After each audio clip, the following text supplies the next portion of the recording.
How did I get an opportunity to work with Ice Nine Kills? Terrifier 2 comes out the beginning of October 2022. 2 days later, I drive across the country and I move to Las Vegas. 2 days after I moved to Las Vegas, I remember this vividly because, okay, from my perspective, you have to think about this. Terrifier 2 is the first feature film I had ever been in. I went into it knowing that it had a fan following, so I obviously knew it was going to be big, but I didn't know what that necessarily meant for me and my career.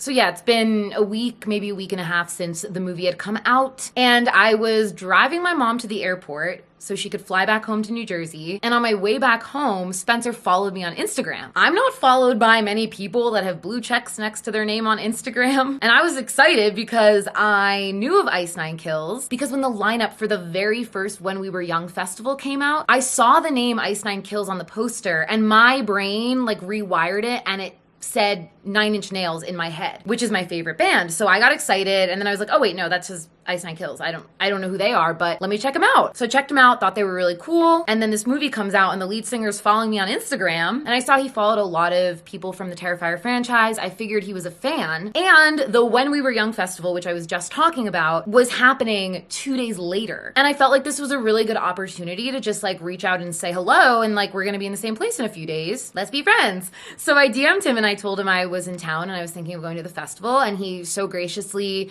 gave me and my friends a pass. So that was the first time we met. Almost exactly a year after that, I was performing with them at the Silver Scream Con where I performed A Grave Mistake. And it was around that time where Spencer started saying, you know, we're thinking about doing a Terrifier song and we would love to have you be a guest vocalist on it. And I didn't let myself like believe it or get too excited about it because things change all the time in this industry. You get told that things are happening and then funding gets pulled or they change creative directions or anything like that. And you know, at this point, the song hadn't even been written yet. So they could get into the writing room, start creating something and realize that there wasn't a part for me in it. So I was excited, I was hopeful, but I was like cautiously optimistic about it. Even when I was recording the vocals, I still was in a place where I like wasn't fully believing that it was happening yet because I recorded that here. I have a lot of microphones. I have actually a dedicated sound booth. So that really wasn't anything crazy or like out of my routine to be doing. It was really when I was like sitting in the makeup chair for an hour and a half, getting the Clown Cafe burn prosthetics on that I was like, okay,